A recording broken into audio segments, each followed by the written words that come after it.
Donc épisode 4, voilà où j'en suis. Donc la dernière fois, donc j'avais montré grosso modo. Donc j'avais fait donc les petites dégagements ici pour pouvoir mettre les blocs. Un bloc ici, un bloc là. Voilà, comme ça reste bien en place. Ça, je vais pouvoir maintenir ça puis souder. Donc les deux arrivent bien en face. Impec. J'ai regardé sur le tour, ça arrive bien pile poil au milieu, c'est impeccable. Donc là, pour l'instant, je vous dis, j'ai mis des trucs métalliques, alors je vais sûrement mettre un insert en laiton au bout. Donc là, les trous sont faits, le tenon, on va dire, métallique est fait pour rentrer là-dedans. Hein, voilà. Et les chanfreins. Donc les chanfreins de tous les côtés, hein, j'en ai fait devant, ici, là, sur les côtés, derrière. Voilà. Et aussi sur les blocs ici, là, devant. Voilà. Celui-là aussi. Donc voilà où j'en suis pour l'instant. Donc là, il me restait plus qu'à faire la soudure.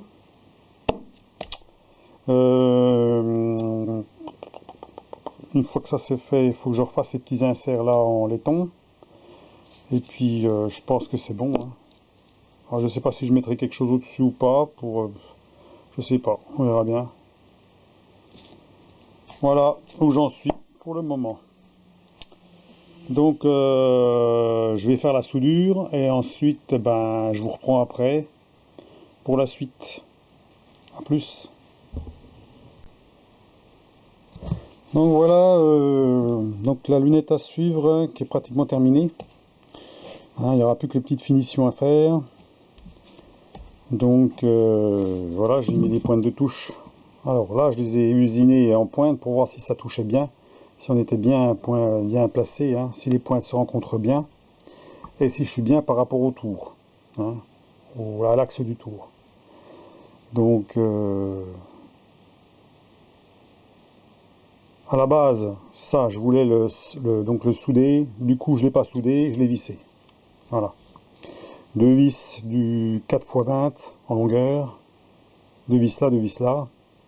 Bien entendu, hein, comme vous avez vu, il y a une échancrure pour que ça rentre dedans, pour pas que ça bouge comme ça. Là, il y a une échancrure aussi ici, pour pas que ça bouge trop comme ça non plus. Donc, les trous sont faits, pas du 4 mm, mais du 3,9 pour que les vis rentrent juste, ça rentre même difficilement. Hein, on n'a vraiment pas de jeu. Non, bon, on peut voir là, c'est aligné, et là, c'est aligné. Voilà. Donc, à voir s'il y a besoin de mettre des pointes de touche en laiton. Je sais pas, est-ce que le métal sur le métal, est-ce que ça pourrait, si on fait un plat au bout, on tronque un petit peu légèrement arrondi, est-ce que ça pose problème ou pas? À la base, je pense peut-être, s'il faut mettre du laiton, je garde les pointes là, et je perce un trou et je mets un insert en laiton dedans. Ce qui fait comme ça, ben, l'insert en laiton, si le jour ils sont foutus, ben, on l'enlève et puis on le remet. Hein. Il sera juste coincé dedans, quoi. Coincé ou collé dedans avec du sel bloc. Le jour on veut changer, on chauffe, on l'enlève et on en remet un autre. Ça évite de mettre du laiton, voilà, trop de laiton. Hein. Donc on va mettre ça sur le tour et puis on va regarder ce que ça donne. Hein, il y aura encore quelques petites finitions. Alors l'avantage c'est que c'est tout. Il y aura peut-être encore un chanfrein à faire ici et là. Parce que là ça coupe. J'en ai fait là, là, un là, mais je n'en ai pas fait là et là. Il faut que j'en fasse deux. Ici, là c'est bon. Encore à la limite, je peux en faire encore un là et là, là et là. Ou là je laisse. On verra bien. Oui, je peux laisser comme ça. Juste un petit coup de lime. Donc voilà un petit peu l'objet qui est pratiquement fini, hein, on va dire. Donc j'ai regardé le prix quand même, le prix de la bête là, pour mon tour. Hein. Ça doit être dans les 92 ou 93 euros, frais de port compris, TTC.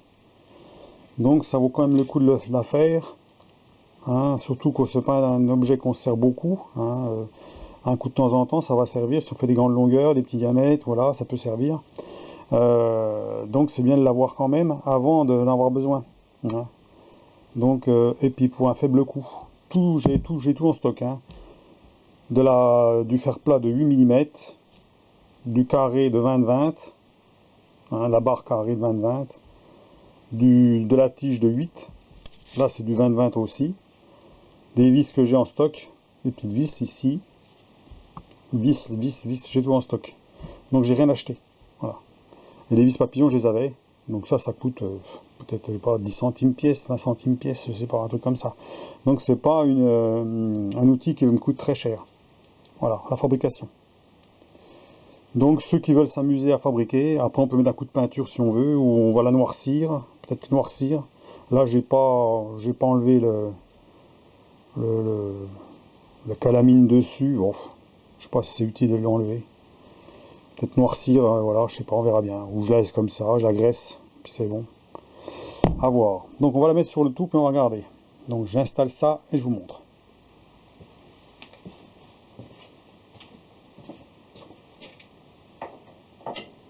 Voilà, on met les deux vis.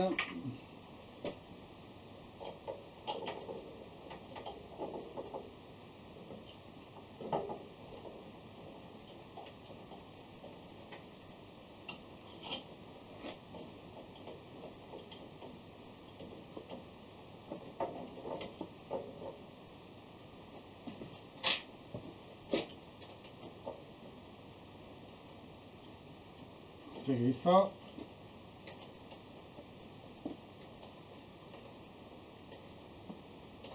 Alors les trous sur le traînard, il faut passer un coup de tarot dedans quand même, bien souffler. Et puis il faudra qu'on mette sûrement 2 vis dedans pour éviter que la merde rentre dedans. C'est toujours chiant après.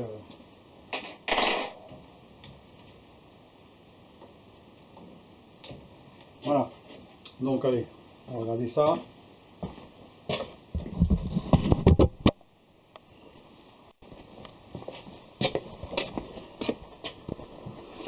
Donc voilà installé. Donc les deux pointes de touche là se touchent, hein, bien sûr. Donc il suffit d'avancer l'outil.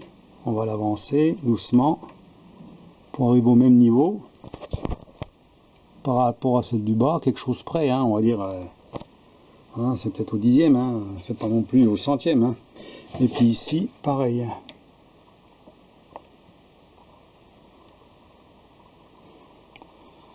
Voilà. Voilà installé. Donc là j'ai mis une grande vis derrière pour pouvoir accéder plus facilement. Hein. Et puis ici une petite vis BTR ici bien serrée, comme ça rien ne bouge. Hein. C'est rigide. Hein. Donc là c'est bon, du 8 mm, 8 mm ça devrait suffire. Hein. Surtout qu'il n'y a pas une grosse pression puisque moi quand je vais usiner, ça sera, allez, gros maximum, ce sera 1 mm. En général je mets moins. J'aime pas prendre des trop grosses passes. Donc voilà. Donc ouais, je pense que ça va les coups de l'affaire. Donc entièrement démontable, on peut leur bricoler certaines choses, comme je vous ai dit, j'ai fait un chanfrein là, parce que des fois qu'on se coupe les doigts dedans. Hein, ici un chanfrein au-dessus aussi là. Hein, et puis voilà quoi. Donc j'ai regardé, ça passe bien en dessous ici là, pour voir hein, quand même. Et puis voilà. Donc on est bien en face, hein, et puis on a encore de la marge, hein, on peut encore dépasser de chaque côté. Hein. Voilà. Donc voilà pour les vidéos de la lunette à suivre. J'espère que cette série de vidéos vous a plu. Et puis ma foi, ben, à une prochaine. Hein. Pour peut-être un prochain outil, je ne sais pas, parce qu'à force d'en faire, on ne sait plus trop quoi faire. Hein. Là, c'est vrai que c'est des trucs qui me manquaient. Donc après, bon, une fois qu'on a tout, ben, il faut penser à autre chose qu'on pourrait avoir besoin en cas. Donc allez, à la prochaine, à plus, au revoir.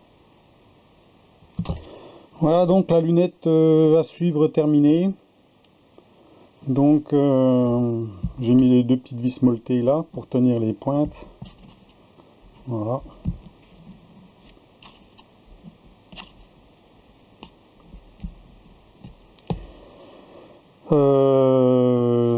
Sinon voilà, il n'y a rien de spécial à dire de plus. Hein. Donc j'ai noirci tout ça, noirci bien, hein, donc que ça soit propre.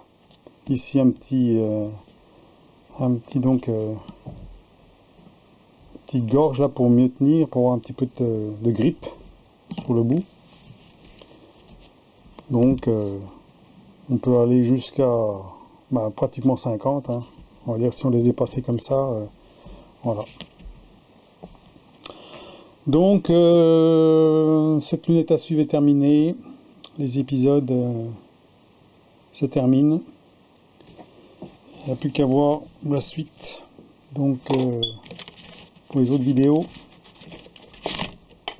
Donc je vais faire un test, hein, sur une barre de 8 mm, et puis on va voir ce que ça donne. Donc à la prochaine.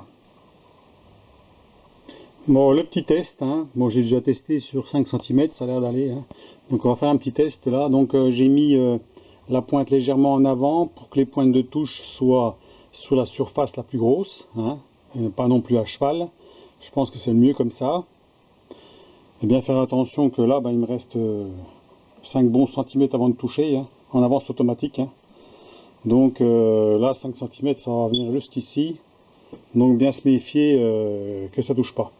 Et bien entendu, quand vous avez fait un aller, forcément, il va falloir que les pointes de touche, les pointes soient remises par rapport au diamètre, hein. Il faudra appuyer dessus de chaque côté, hein. Bon, en général, il faut le faire dans les endroits où c'est le moins souple, hein. Ça veut dire peut-être vers le mandrin ou vers la pointe ici, hein, le réglage. Et pas au milieu, parce qu'au milieu, c'est peut-être souple. Là, c'est du 8 mm. Hein. Donc, on va mettre en route et puis regarder ce que ça donne. Voilà, avance automatique. Voilà.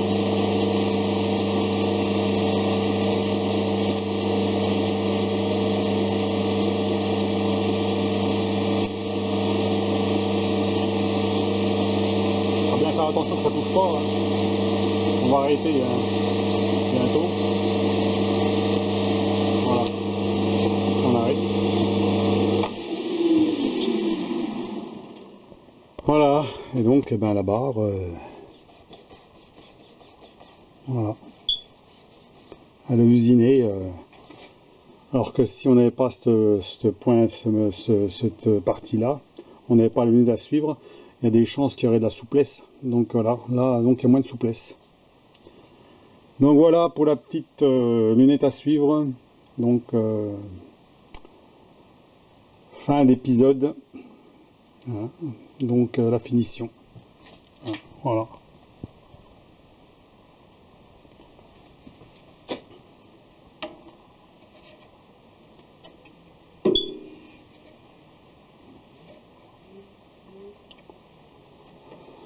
Voilà, voilà.